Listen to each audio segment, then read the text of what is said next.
Welcome to 95 news. ప్రతిక్షణం ప్రజాక్షేమం కోసం bulletin లో ముందుగా హెడ్లైన్స్ చూద్దాం.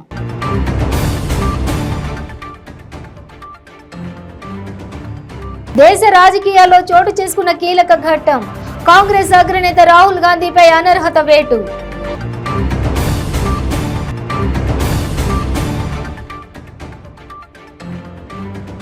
కుటుంబ సభ్యులతో పాటు వెళ్లి టీడీపీ అధినేత చంద్రబాబును కలిసిన పంచుమర్తి అనురాధ. ఎమ్మెల్సీగా ఎన్నికైన ఆమెకు చంద్రబాబు శుభాకాంక్షలు.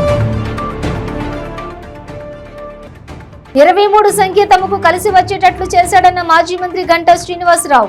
టీడీపీకి ఆదరణ చెక్కు చెదరలేదన్నది స్పష్టమవుతోందని వెల్లడి. ప్రముఖ పుణ్యక్షేత్రమైన భద్రాచలంలో విచ్చలవిడిగా బెల్ట్ షాపుల దందా. స్వామివారి కళ్యాణం ఉన్నా అధికారులు పట్టించుకోకపోవడం పట్ల స్థానికుల విస్మయం. డీటెయిల్స్ చూస్తే దేశ రాజకీయాల్లో ఈ రోజు కీలక ఘట్టం చోటు చేసుకుంది. కాంగ్రెస్ అగ్రనేత రాహుల్ గాంధీపై అనర్హత వేటు పడింది. లోక్సభ సభ్యుడిగా రాహుల్ ను లోక్సభ సెక్రటరీ జనరల్ అనర్హుడిగా ప్రకటించారు మోదీ. అనుచిత వ్యాఖ్యలు చేసిన నేపథ్యంలో గుజరాత్ లోని సూరత్ కోర్టు ఆయనకు 2 ఏళ్ల జైలు శిక్షను విధించిన సంగతి తెలిసిందే. ఎవరైనా ఎంపీ, ఎమ్మెల్యే, ఎమ్మెల్సీకి కనీసం 2 ఏళ్ల జైలు శిక్షకు గురైతే వారు అనర్హతకు గురవుతారు. ఈ నిబంధన ప్రకారమే రాహుల్ పై అనర్హత వేటు వేశారు. రాహుల్ ని అనర్హుడిగా ప్రకటిస్తూ లోక్సభ సెక్రటరీ జనరల్ పేరిట ఉత్తర్వులు వెలువడ్డాయి. వైనాపాడ్ పార్లమెంటు స్థానం నుంచి లోక్సభకు ప్రాతినిధ్యం వహిస్తున్న రాహుల్ గాంధీని అనర్హుడిగా ప్రకటిస్తున్నట్లు ఉత్తర్వుల్లో పేర్కొన్నారు. సూరత్ కోర్టు తీర్పు మేరకు ఈ నిర్ణయాన్ని తీసుకున్నామని చెప్పారు. నిన్నటి నుంచే అనర్హత అమల్లోకి వస్తుందని తెలిపారు. ఈ ప్రకటనతో కాంగ్రెస్ శ్రేణులు దిగ్భ్రాంతికి గురయ్యారు.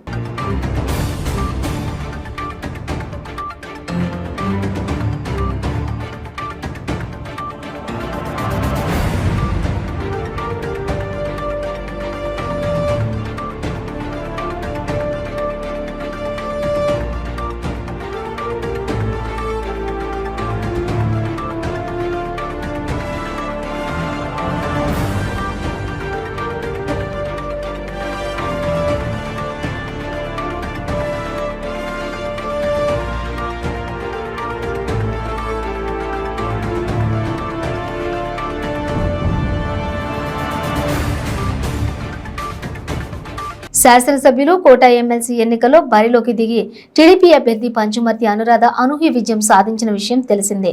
ఈ నేపథ్యంలో అనురాధ తన కుటుంబ సభ్యులతో పాటు వెళ్లి టీడీపీ అధినేత మాజీ సీఎం చంద్రబాబును కలిశారు. ఎమ్మెల్సీగా ఎన్నికైన ఆమెకు చంద్రబాబు, పార్టీ ఎమ్మెల్యేలు, ఎమ్మెల్సీలు శుభాకాంక్షలు తెలియజేశారు. అనురాధ గెలుపులో కీలకంగా పనిచేసిన పయ్యావుల కేశవ్, నిమ్మల రామనాయుడు తదితరులు ఈ కార్యక్రమంలో పాల్గొన్నారు.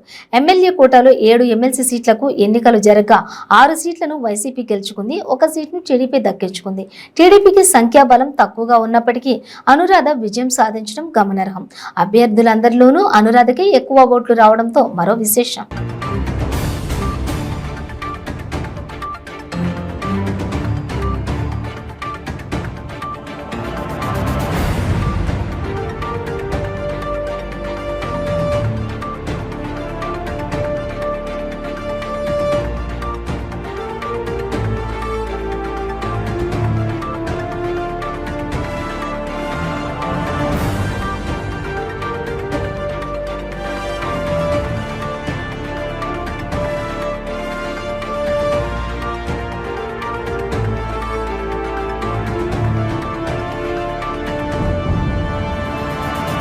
దేవుడు చక్కగా స్క్రిప్ట్ ఇచ్చాడని 23 సంఖ్య తమకు కలిసి వచ్చేటట్లు చేశాడని మాజీ మంత్రి, విశాఖ ఉత్తర ఎమ్మెల్యే గంటా శ్రీనివాసరావు అన్నారు. 7 ఎమ్మెల్సీలలో 1 టీడీపీ అనూహ్యంగా గెలవడం, ఆ గెలుపులో వైసీపీకి చెందిన 2 ఎమ్మెల్యేలు సహకరించడంతో టీడీపీకి ఆదరణ చెక్కు చెదరలేదన్నది స్పష్టమవుతోందన్నారు. హిందూపురం నుంచి ఇచ్చాపురం వరకు ఒకటే గాలి వీచిందన్నారు. ఎమ్మెల్సీ గెలవడంతో విశాఖ టీడీపీ కార్యాలయంలో గంటా శ్రీనివాసరావు ఆధ్వర్యంలో వేడుకలు నిర్వహించారు. ఈ సందర్భంగా గంటా మాట్లాడుతూ ఎమ్మెల్సీ ఎన్నికలు సెమీఫైనల్స్ అని వైసీపీ వారే అన్నారని, సెమీస్ లో ఓడిపోతే ఇక ఫైనల్స్ లో స్థానం ఉండదన్న విషయం ఇప్పటికైనా తెలుసుకోవాలన్నారు. వైసీపీకి ఇది తీవ్రమైన ప్రతికూల ఫలితాలన్నారు. జగన్ కి ఇచ్చిన ఒక్క ఛాన్స్ అయిపోయిందని, స్పష్టమైన తీర్పుకు ఇది సంకేతమన్నారు. సీనియర్ మినిస్టర్లను ఉపయోగించి మాక్ పోలింగ్ నిర్వహించిన ఫలితం లేకపోయిందన్నారు. ప్రజల్లో వచ్చే మార్పును బట్టి ఎమ్మెల్యేల ఆలోచన కూడా మారుతూ ఉంటుంది అని చెప్పి ఆయన ఒక నమ్మకంతో, ముఖ్యంగా మన గ్రాడ్యుయేట్ ఎమ్మెల్సీ రిజల్ట్స్ వచ్చిన తర్వాత వాళ్ళకి అర్థమైంది సీన్ ఏంటో. ఎక్కడ కూడా ఎటువంటి సౌండ్ లేకుండా ఒక మంచి రౌండ్ వేసి పారేసి మొత్తానికి అనురాధ గారిని 23 ఓట్లు వేసి ఇది ఇప్పుడు కూడా వాళ్ళకి ఆ దీంట్లోంచి కోలుకోలేక దెబ్బింది. మన ఎన్నికలైతే ఎలాంటి దెబ్బ తీసాయో దానికంటే ఈ ఎన్నిక ఇది ఒక కోలుకోలేదు దెబ్బ. ఖచ్చితంగా ఈ రోజు అక్కడ ఎలాంటి పరిస్థితి ఉందో అందరూ ఊహించుకోవచ్చు. అటువంటి విజయం మనకు అందించారు. ఈ సందర్భంగా అందరూ కూడా ఎమ్మెల్యేలు అందరూ కూడా ఎక్కడెక్కడ ఎన్ని ఇబ్బందులు ఉన్నా, మా ఒక ఎమ్మెల్యే అయితే రీసెంట్ గా సర్జరీ అయింది, ప్రసాద్ అనగానే సత్యప్రసాద్. డాక్టర్స్ అయితే ఎట్టి పరిస్థితుల్లో బయటకు వెళ్ళదు, ఇంట్లో రెస్ట్ తీసుకోవాలన్నారు. అయినా సరే పార్టీ కోసం ఎమ్మెల్సీ గెలవాలని చెప్పి ఆల్ ది వే. ఇంకొక ఎమ్మెల్యే మండపేట జోగేశ్వరరావు గారు రీసెంట్ గా సర్జరీ అయింది, ఆయన డాక్టర్లు కదలవుతున్నారు. ఒక వీల్ చైర్ తో తీసుకుని ఆయన్ని ఈరోజు అసెంబ్లీలో ఓటేశారు. మన భవానీ రాజమండ్రి ఎమ్మెల్యే ఎవరైతే ఉందో నిన్న మధ్యాహ్నం వాళ్ళ ఇంట్లో ఒక ఈ కేసు పెట్టి ఫైనాన్స్ సంబంధించిన కేసులు పెట్టి సిఐడి వాళ్ళు అరెస్ట్ చేసి మొత్తం అంత గందరగోళం చేసి ఆ అమ్మాయిని ఓటు రాకుండా చేయాలని ట్రై చేశారు. నేను ఎప్పుడో 2 years బ్యాక్ రాజీనామా ఆ రోజు స్టీల్ ప్లాంట్ కోసం స్పీకర్ ఫార్మాట్ ఇస్తే దాన్ని కూడా నిన్న యాక్సెప్ట్ చేసాం. దీన్ని ఓటు డిస్క్వాలిఫై చేస్తున్నాం, లేకుండా చేస్తాం అని చెప్పి ఒక ప్రచారం సైకలాజికల్ మైండ్ గా వాడారు. ఇట్లా అన్ని రకాల ప్రయత్నాలు చేశారు. ఒక్కొక్క సీనియర్ మినిస్టర్లని ఒక్కొక్క టీమ్ కి ఇన్ఛార్జ్ చేశారు. 4 రోజుల నుంచి రోజు మాక్ పోలింగ్ చేశారు. రాత్రి విజయవాడలో చూస్తే ఎలా ఉందంటే మొత్తం ఏ హోటల్ చూసినా ఎమ్మెల్యేలు వాళ్ళ మంత్రులు వాళ్ళ మాక్ పోలింగ్ రిజల్ట్స్ చూస్తున్నారు. ఇన్ని చేసినా కూడా వాళ్ళ యొక్క రిజల్ట్స్ మనం చూసాం. ఇదంతా కూడా ప్రజల్లో వస్తున్న మార్పుకి ఒక సంకేతం. ఈ పత్రం స్టార్ట్ అయింది. ఈ తెలుగుదేశం పార్టీ ప్రభంజనాన్ని ఎవ్వరు కూడా ఆపలేరని చెప్పి కూడా తెలియజేసుకుంటూ మరొకసారి చంద్రబాబు నాయుడు గారికి, ప్రత్యేకంగా శివనాయకులు లోకేష్ బాబు గారికి కూడా అభినందనలు చెప్పాలి. ఆయన యోగడం పాదయాత్ర స్టార్ట్ చేశారు. చిత్తూరులో స్టార్ట్ అయ్యి ఈరోజు అనంతపురం జిల్లాలో మొదలై కంటిన్యూ అవుతా ఉంది. అప్పటి నుంచి కూడా మనకు ఒక వరుసగా విజయాలే. ఏదైతే గ్రాడ్యుయేట్ ఎమ్మెల్సీ తెలుసుకున్నాం, ఈ రోజు ఎమ్మెల్యేలు ఎమ్మెల్సీ తెలుసుకున్నాం. రేపు రాబోయే అన్ని ఎన్నికల్లో కూడా తెలుగుదేశం పార్టీ విజయం అని చెప్పి కూడా ఈ సందర్భంగా మీకు మనం చేస్తా ఉన్నాం. ప్రముఖ పుణ్యక్షేత్రమైన భద్రాచలంలో బెల్ట్ షాపుల దందా విచ్చలవిడిగా కొనసాగుతుంది. సిండికేట్ వ్యాపారం 3 పువ్వులు 6 కాయలుగా వెలిగిపోతుంది. సంబంధిత అధికారులు పట్టించుకోకపోవడం పట్ల స్థానికులు విస్మయం వ్యక్తం చేస్తున్నారు. నామమాత్రంగా అమ్ముడుపోతున్న బ్రాండ్లను మాత్రం వైన్ షాపుల్లో ఉంచి మిగతా బ్రాండ్లన్నీ బెల్ట్ షాపులకు తరలిస్తున్నారు. కావలసిన మద్యం దొరక్క సామాన్య మందు ప్రియులు అత్యధిక ధరకు బెల్ట్ షాపులను ఆశ్రయించి కొనుక్కోవాల్సి వస్తుందని వాపోతున్నారు. భద్రాచలం పట్టణంలో సినిమా హాల్ సెంటర్ మొదలుకొని చర్ల రోడ్డు, కూనవరం రోడ్డులో గల శుభం ఫంక్షన్ హాల్ ప్రాంతాలలో మొదలుకొని రామాలయం దారిలో కూడా ఎటు చూసినా బెల్ట్ షాపులే దర్శనమిస్తున్నాయి. ఎక్సైజ్ అధికారులు మాత్రం చూసి చూడనట్లు వదిలేస్తున్నారని పలువురు చర్చించుకుంటున్నారు. పట్టణంలో 200 షాపులు నిర్ణీత సమయము అనేది లేకుండా అమ్మకాలు జోరుగా సాగిస్తున్నాయి. అయితే మద్యం ప్రియులకు కావాల్సిన బ్రాండ్లను బ్లాక్ చేసి సిండికేట్ గా దొడ్డిదారులు అధిక ధరలకు క్వార్టర్ బాటిల్పై 30 రూపాయలు అదనంగా వసూలు చేస్తూ బెల్ట్ షాపులను సిండికేట్ వాళ్ళు ప్రోత్సహిస్తున్నారు.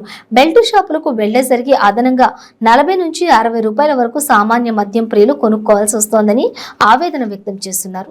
ధరలు ఎక్కువగా అమ్ముతున్నారని కంప్లైంట్ చేస్తే ఇటీవల 2 నెలల క్రితం టాస్క్ ఫోర్స్ అధికారులు దాడులు నిర్వహించారు. దాడుల్లో భాగంగా ఐటీడీఏ రోడ్లో ఉన్న ఒక షాపుని సీజ్ చేశారు. బెల్ట్ షాపులు కూడా ఒక 15 రోజుల పాటు మూతపడ్డాయి. తర్వాత నుంచి మళ్లీ యథావిధిగా పట్టణంలో బెల్ట్ దందా కొనసాగుతోంది. వచ్చేది శ్రీరామనవమి పండుగ కావడంతో 2 రోజుల పాటు వైన్ షాపులు మూతపడనున్నాయి. ఇంకా చాటుగా అత్యధిక ధరలతో సామాన్యులు కొనుక్కోవాల్సి వస్తోందని కొంతమంది చర్చించుకుంటున్నారు.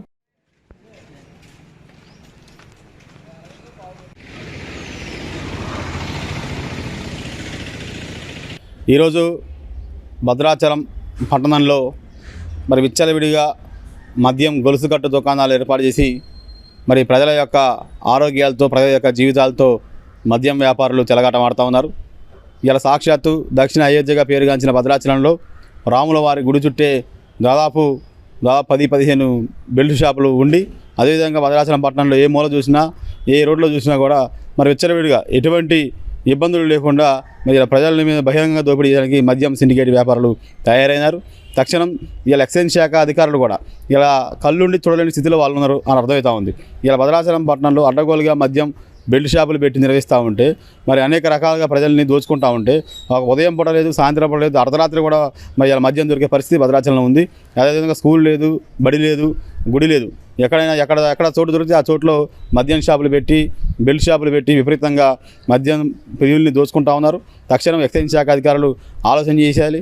తక్షణం భద్రాచలం పట్టణంలో ఈ మద్యం సిండికేట్ డాన్ కూడా భద్రాచలంలో చెలరేగిపోతా ఉన్నాడు. కాబట్టి ఈ మద్యం సిండికేట్ మీద తక్షణ చర్యలు తీసుకొని మద్యం వ్యాపారుల మీద కఠినమైన చర్యలు తీసుకొని భద్రాచల పట్టణ పవిత్రతను కాపాడాలని మేము కోరుతా ఉన్నాం. నలుగురు వైసీపీ ఎమ్మెల్యేలను కొనుగోలు చేసి ఎమ్మెల్సీ ఎన్నికల్లో టీడీపీ గెలిచిందని గన్నవరం ఎమ్మెల్యే వల్లభనేని వంశీ అన్నారు. తమ మాజీ బాస్ చంద్రబాబు డబ్బులు ఆశ చూపి కొనుగోలు చేయడంలో నిష్ఠాతుడని విమర్శించారు. ఇక ప్రలోభ పెట్టడం ఆయనకు వెన్నతో పెట్టిన విద్య అని అన్నారు. గతంలో తెలంగాణలో స్టీఫెన్సన్ను కొనుగోలు చేస్తూ ఓటుకు నోటు కేసులో చంద్రబాబు దొరికిన సంగతి అందరికీ తెలుసని చెప్పారు. రాబోయే ఎన్నికల్లో వైసీపీ టికెట్ రాని నలుగురు ఎమ్మెల్యేలను చంద్రబాబు బేరం కుదుర్చుకున్నారని ఆరోపించారు. తెలంగాణలో గెలుస్తామని మొన్నటి ఎన్నికల్లో టీడీపీ చెప్పిందని, ఇప్పుడు ఏపీలో 175 సీట్లు గెలుస్తామని చెప్తోందని, ఏవైనా జరిగే విషయాలు చెప్తే బాగుంటుందని అన్నారు. బాలకృష్ణ సినిమా డైలాగులు రాజకీయాల్లో పనిచేయవని చెప్పారు. ప్రత్యక్ష ఎన్నికల్లో ఎప్పుడు వైసీపీదే గెలుపని అన్నారు. 17 వైసీపీ గెలవటం, 4 తెలుగుదేశం గెలవటం జరిగింది. నిన్న జరిగినటువంటి ఎమ్మెల్యే కోట ఎమ్మెల్సీ ఎలక్షన్ అయితే మనం ఒకసారి గతాన్ని కూడా గుర్తు తెచ్చుకోవాలి.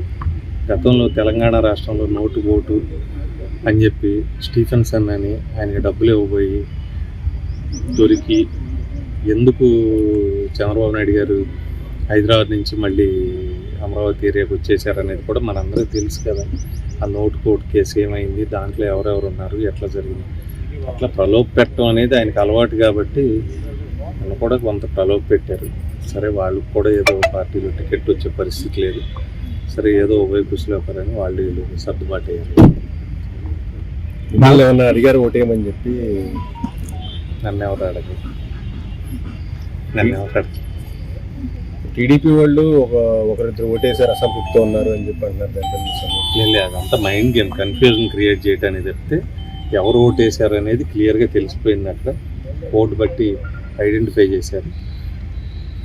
వచ్చే ఎన్నికల్లో సీట్లు రాని వాళ్ళు వైసీపీ నుంచి ఎట్లాగూ సీట్ రాదు కదా అని చంద్రబాబు నాయుడు గారు ప్రలోభానికి లొంగారు, వాళ్ళు ఓటేశారు. బాలకృష్ణ గారు తిరుగుబాటు మొదలైందని అంటున్నారు కదా. సినిమాలు కాదు కదా ఇవన్నీ. అంటే 4 సంవత్సరాల్లోనే ప్రజలు ఇసుకొచ్చేసి వైసీపీ ప్రభుత్వం పైన తిరుగుబాటు మొదలైందని ఇవన్నీ సినిమా డైలాగులే కానీ ఒరిజినల్ ఏమైనా ఉంటుందా సినిమాలో? మొత్తం చుట్టు కాడి నుంచి, మేసం కాడి నుంచి, రంగు కాడి నుంచి అన్ని విగ్గు లేకపోతే బొచ్చు పెట్టడం ఇదే కదా సినిమా వాళ్ళు చెప్పే మాటలకి ఏముంటుంది. సినిమా డైలాగులు అవన్నీ, రాజకీయం కాదు కదా. ఓటు కార్డుకు ఆధార్ అనుసంధానం గూడూరు టౌన్లోని చాలా తక్కువ శాతం అయిందని, ఈ ప్రక్రియను వేగవంతం చేయాలని Gudur RDO Kiran Kumar booth level ఆఫీసర్లను ఆదేశించారు. గూడూరు పట్టణంలోని మండల సమైక్య కార్యాలయంలో BLOSతో ఆర్డీఓ సమీక్ష సమావేశం నిర్వహించారు. గూడూరు పట్టణంలోని మండల సమైక్య కార్యాలయంలో పట్టణంలోని పోలింగ్ బూత్ లెవెల్ ఆఫీసర్లతో ఆర్డీఓ కిరణ్ కుమార్ సమీక్ష సమావేశం నిర్వహించారు. ఓటు కార్డుకు ఆధార్ అనుసంధానంపై తక్కువ శాతం నమోదు చేయించిన సంబంధిత BLOలపై ఆర్డీఓ ఆగ్రహం వ్యక్తం చేశారు. సోమవారం కల్లా 100% పూర్తి కావాలని ఆదేశించారు. ఈ సందర్భంగా ఆర్డీఓ కిరణ్ కుమార్ మాట్లాడుతూ, ఓటు కార్డుకు ఆధార్ అనుసంధానం గూడూరు నియోజకవర్గంలో 85% మాత్రమే పూర్తయిందని, ఇంకా 15% పూర్తి కావాల్సి ఉందని, త్వరితగతిన పూర్తి చేయాలని ఆదేశాలు ఇచ్చామని చెప్పారు.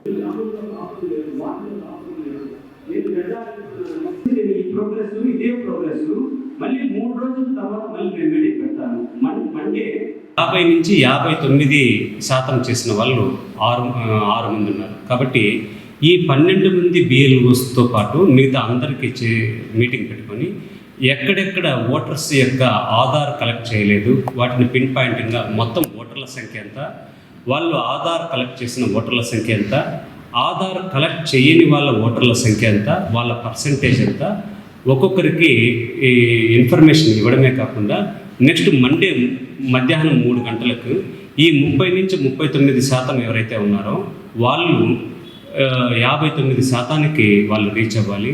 మొత్తం ప్రతి ఒక్క వాళ్ళ వార్డులో ఉన్న ప్రతి ఇంటింటికి వెళ్ళేసి ఆ ఓటర్ల యొక్క ఓటర్ ఐడిని, ఆధార్ నెంబర్ని మనం తీసుకొని దాన్ని ఓటర్తో అనుసంధానం చేస్తే దీంట్లో బోగస్ ఓట్లు ఏమైనా ఉన్నాయా, ఏమైనా పర్మనెంట్ మైగ్రేటెడ్ వెళ్ళారా అనేసి తెలుస్తుంది. ఈ ఓట్లన్నీ కూడా ఉండడం వల్ల హెల్తీ ఓటర్ లిస్ట్ అనిపించుకోదు. కాబట్టి ఈ ఆధార్ అంతా కలెక్ట్ చేసిన తర్వాత ఈ ఏదైతే బోగస్ ఓట్లు ఉన్నాయి లేకపోతే పర్మనెంట్లీ మైగ్రేటెడ్ ఉన్నాయో వాటిని అన్నింటినీ తొలగించి ఒక హెల్తీ ఓటర్ లిస్టును తయారు చేయాలి అన్న ఉద్దేశంతో దీనివల్ల పర్సంటేజ్ ఆఫ్ పోలింగ్ పెరగడానికి కూడా అవకాశం ఉంటుంది. కాబట్టి ప్రతి ఒక్క అర్హత ఉన్న 18 సంవత్సరాల నుండి గూడూరు నియోజకవర్గంలో కాపురం ఉన్న ప్రతి ఒక్క ఓటరు వాళ్ళ ఓటుని నమోదు చేసుకోవచ్చు, వాళ్ళకు అవకాశం కల్పిస్తున్నాము. అలాగే బోగస్ ఓట్లు ఏదైతే ఉన్నాయో ఆ బోగస్ ఓట్లన్నింటినీ కూడా తొలగించాలి. ఈ తొలగించే ప్రక్రియను ఏ విధంగా చేపట్టాలి అంటే మొత్తం 6B ఆధార్ కలెక్షన్ తీసిన తర్వాత అన్ని రాజకీయ పార్టీలను పిలిపించేసి పార్ట్ వైజ్ అంటే పోలింగ్ స్టేషన్ వైజ్ ఎంతమంది ఓటర్స్ ఉన్నారు వాళ్ళ లిస్టు కూడా వాళ్ళకి ఇవ్వడం జరుగుతుంది. ఇక్కడ మనకు BLOs ఏ విధంగా ఉన్నారో రాజకీయ పార్టీల వాళ్ళకి బూత్ లెవెల్ ఏజెంట్స్ ఉన్నారు. బులెటిన్లో షార్ట్ బ్రేక్ తీసుకుందాం. క్యాన్సర్ క్యాన్సర్ క్యాన్సర్ ఎన్నో ప్రయత్నాలు చేసి ఇక క్యాన్సర్ తగ్గదు అనుకుంటున్నారా?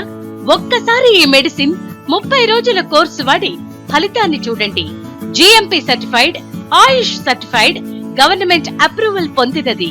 Breast cancer, liver cancer, ovarian cancer, cervical cancer, lung cancer, throat cancer, tongue cancer, mouth cancer, blood cancer, bone cancer, stomach cancer, colon cancer, skin cancer, rectum cancer, vagina cancer, kidney cancer, gall bladder cancer, pancreatic cancer, brain cancer, మొత్తం 24 రకాల cancer తగ్గుటకు, ఆరోగ్యకరమైన జీవితం పొందుటకు ఏకైక medicine వాడి cancer నుండి విముక్తి పొందండి. ప్రతిరోజు 1000 రూపాయలు సంపాదించే అవకాశం ఇప్పుడు మీకోసం. మహిళలకు, నిరుద్యోగ యువతులకు ఆర్థికంగా ఎదగాలని కష్టపడే తత్వం గల వారికి ఉపాధి అవకాశం. ప్రతిరోజు 1000 నుంచి 2000 సంపాదించుకునే అవకాశం పొందండి. మీరు కూడా ఆర్థికంగా ఎదగండి. అదెలాగో అనుకుంటున్నారా? రోటీ రైడర్ 10 నుంచి 20 సెకండ్లలో రోటీని తయారు చేసేస్తుంది. అంటే గంటకి 120 రోటీలు తయారవుతాయి. అదెలాగో ఈ వీడియోలో ఒక్కసారి చూద్దాం.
Welcome back to 95 news. Visakha Varaha Lakshmi Narasimhaswamy వారి దేవస్థానం సింహాచలం స్వామివారికి 108 బంగారు సంపెంగలతో స్వర్ణ పుష్పార్చన ఘనంగా నిర్వహించారు. సింహాచల పుణ్యక్షేత్రంలో దేవస్థాన వేద పండితులు వేద మంత్రాల నాదస్వర మంగళ వాయిద్యాలతో శాస్త్రోక్తంగా పలు అర్జిత సేవలు వైభవంగా నిర్వహించారు. అర్చకులు వేకువజామున స్వామిని సుప్రభాత సేవతో మేల్కొలిపి ప్రాతకాల పూజలు సాంప్రదాయబద్ధంగా నిర్వహించారు.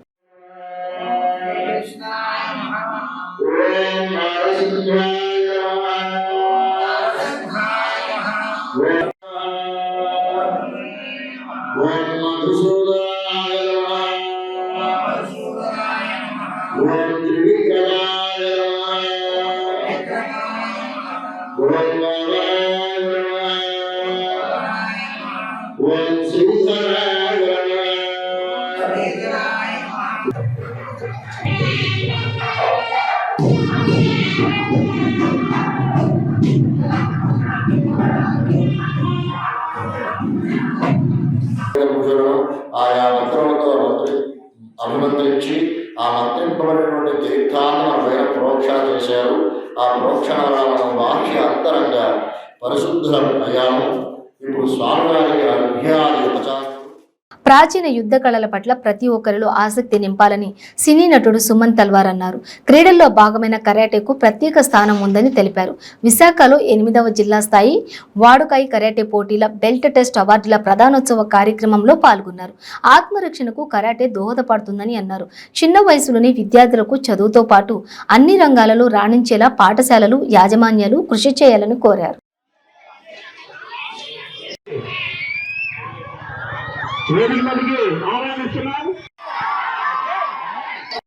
రిలాక్స్ అవ్వాలి, చేయాలి తెలుసు.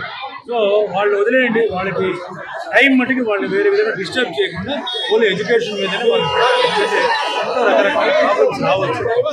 ఏ టైం మటుకి ఆ ప్రాబ్లమ్స్ని మ్యాగ్నిఫై చేయకుండా ఎగ్జామ్ అయిన తర్వాత లేదా వాళ్ళు వెళ్ళిపోయిన తర్వాత మాట్లాడండి. ఇంట్లో మటుకి అట్లాంటి వాతావరణం ఉంటుంది, దయచేసి కొంచెం అడ్జస్ట్ చేస్తాం. వాళ్ళు డిస్టర్బ్ అవ్వకుండా ఉంటే ఖచ్చితంగా వాళ్ళకి మంచి ర్యాంక్ వస్తుంది. ఫోన్ కూడా ఈజీ, అది ఇంకా మనం ఏం చేయలేము సార్, ఎందుకంటే దాన్ని ఇప్పుడు చేయలేం. వాళ్ళకి ఒక రెస్పాన్సిబిలిటీ ఉంది కదా, వాళ్ళకి మంచి మార్కులు వస్తే వాళ్ళకి మంచి ఉద్యోగం వస్తుంది ఫ్యూచర్లో.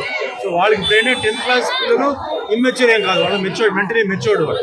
కాబట్టి సెల్ ఫోన్ ఎంత వాడాలి, ఎక్కడ వాడాలి అంతవరకు వాడేసి మెయిన్గా పేరెంట్స్కి మంచి పేరు తీసుకురావాలి. వాళ్ళకి భవిష్యత్తు రావాలంటే చదువుకోవాలి, అది చేయాలి. నేను భగవంతుడు ఆశీర్వాదం అందరి మీద ఉండాలని. చట్టసభలో బీసీలకు 50% రిజర్వేషన్లు కల్పించాలని జాతీయ బీసీ సంక్షేమ సంఘం స్టేట్ కన్వీనర్ బోను దుర్గా నరేష్ యాదవ్ డిమాండ్ చేశారు. హలో బీసీ చలో రాజమండ్రి అనే నినాదంతో బీసీ గర్జన సభ ఈ నెల 25న నిర్వహిస్తున్నట్లు తెలిపారు. పార్లమెంట్లో బీసీ బిల్లు ప్రవేశపెట్టాలని, 50% రిజర్వేషన్ కల్పించాలని ఆయన డిమాండ్ చేశారు. జనగణనలో కులగణన జరగాలని, అప్పుడే దేశంలో బీసీల సంఖ్యాబలం స్పష్టమవుతుందని అన్నారు. కేంద్రంలో బీసీలకు ప్రత్యేక మంత్రిత్వ శాఖ ఏర్పాటు చేయాలని డిమాండ్ చేశారు.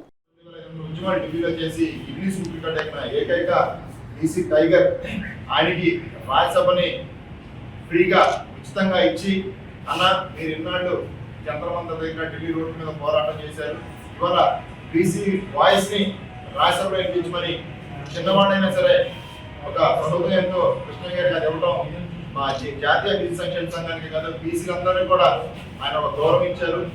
అలాగే ఈ రోజున ఎలక్షన్స్ ఎక్కువ రోజులు లేవు, 7-8 నెలలు ఎలక్షన్స్ అంటా ఉన్నారు. ఇప్పటికైనా కేంద్ర ప్రభుత్వం కనుక త్వరగా జనగణన చేయకపోతే చెప్తున్నాను, ఈ నెల 25న హలో బీసీ చలో రాజమండ్రి అనే కార్యక్రమాన్ని మేము చేపట్టాము. ఆ రోజున దాదాపు వేలాది మందిగా అక్కడ మీటింగ్ పాల్గొని, దానికి మా జాతీయ అధ్యక్షుడు రామకృష్ణయ్య గారు కూడా ముఖ్య అతిథిగా పాల్గొంటారు. అలాగే ఇవాళ విజయవాడ, ఏలూరు, భీమవరం, పాలకొల్లు, గుంటూరు, దాదాపు రాజమండ్రి, ఇప్పుడు అనకాపల్లి, ఇవాళ వైజాగ్ నుంచి కూడా దీనికి పిలుపునివ్వడానికి నిరంతరం మేము కృషి చేస్తా ఉన్నాము. ఇక్కడ బీసీ సోదరులు అలాగే ఆర్ కృష్ణయ్య గారి యొక్క ఫాలోవర్స్, అభిమానులు కూడా మా యొక్క ప్రత్యేక పిలుపులుగా భావించి అందరూ కూడా రేపు మీటింగ్కి తరలి రావాలని. ఎందుకంటే మన బీసీలను ఏ పార్టీ కూడా చెత్తనెక్కడం ఒప్పుకోదు, మన బీసీని మనమే ముందుకు తీసుకెళ్ళాలి. ధర్మధ్వజం హిందూ చైతన్య వేదిక అనే పేరుతో నిర్వహిస్తున్న ఫేస్బుక్ పేజీలలో సిపిఐపై తీవ్రమైన అసత్య ప్రచారం జరుగుతోంది. 4 రోజుల క్రితం ఆ ఫేస్బుక్ ఖాతాలో సిపిఐ ప్రపంచ ఉగ్రవాద సంస్థల జాబితాలో ఉన్న రాజకీయ పార్టీ అని పేర్కొంటూ ప్రచారం చేశారు. ఇందుకు institute for economics and peace సంస్థ విడుదల చేసిన గ్లోబల్ టెర్రరిజం ఇండెక్స్ 2023 నివేదికను ఆధారంగా చూపారు. అయితే 95 పేజీలతో ఉన్న ఆ నివేదిక ఒరిజినల్ కాపీలో 14వ పేజీలోని లిస్టులో సిపిఐ అనే పేరు ఎక్కడా లేదు. చరిత్ర కలిగిన బాధ్యతాయుత రాజకీయ పార్టీపై ఉద్దేశపూర్వకంగా సోషల్ మీడియాలో తప్పుడు ప్రచారం చేసిన ఆ ఫేస్బుక్ పేజీ నిర్వాహకులపై కఠిన చర్యలు తీసుకోవాలని విశాఖ నగర పోలీస్ కమిషనరేట్ పరిధిలో ఫిర్యాదు చేశారు.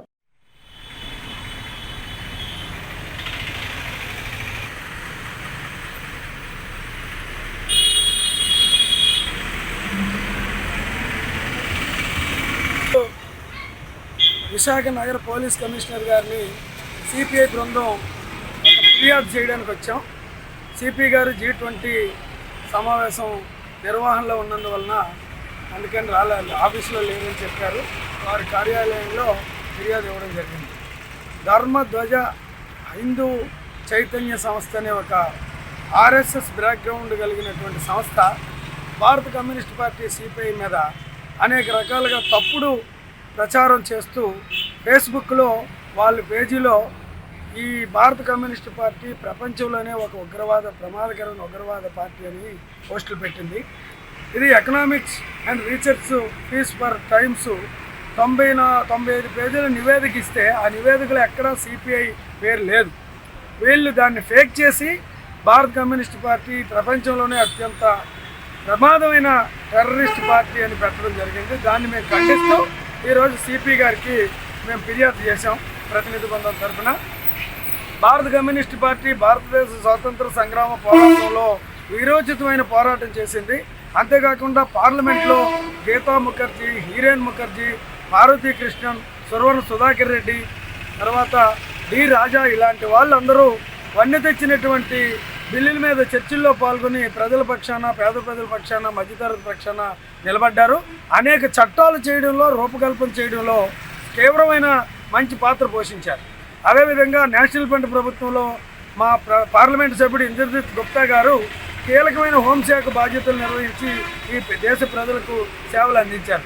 ఇటువంటి భారత జాతీయ కమ్యూనిస్ట్ పార్టీ మీద, సిపిఐ మీద అనాచోద్యమైన ప్రకటనలు చేయడం ఏమాత్రం తగ్గదని, దీని మీద ఈ సైబర్ కమిటీ వాళ్ళకి అప్పచెప్పి వెంటనే విచారణ చేసి దోషులను కఠినంగా శిక్షించమని, ఎవరైతే ఈ పేజీ నిర్వహిస్తున్నారో వారి పట్ల కఠినంగా ఉండాలని సిపిఐ గారిని కోరుతూ సిపి గారికి ఈరోజు వారు లేనందువలన తపాల్సులో పంపించాం. వారు తక్షణమే దీని మీద విచారణ చేసి చర్యలు తీసుకోవాలని సిపిఐ తరఫున మేము విజ్ఞప్తి చేస్తాం. బులెటిన్ ముగించే ముందు హెడ్లైన్స్ మరోసారి.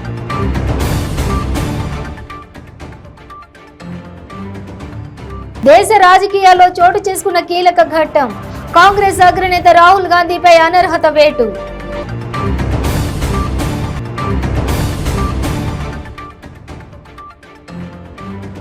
కుటుంబ సభ్యులతో పాటు వెళ్లి టీడీపీ అధినేత చంద్రబాబును కలిసిన పంచుమతి అనురాధ, ఎమ్మెల్సీగా ఎన్నికైన ఆమెకు చంద్రబాబు శుభాకాంక్షలు. 23 సంఖ్య తమకు కలిసి వచ్చేటట్లు చేశాడన్న మాజీ మంత్రి గంటా శ్రీనివాసరావు, టీడీపీకి ఆదరణ చెక్కు చెదరలేదన్నది స్పష్టమవుతోందని వెల్లడి.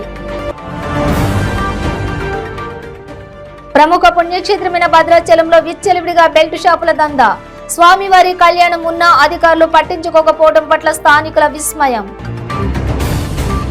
ఇవి బులెటిన్ డీటెయిల్స్. చూస్తూనే ఉండండి 95 న్యూస్.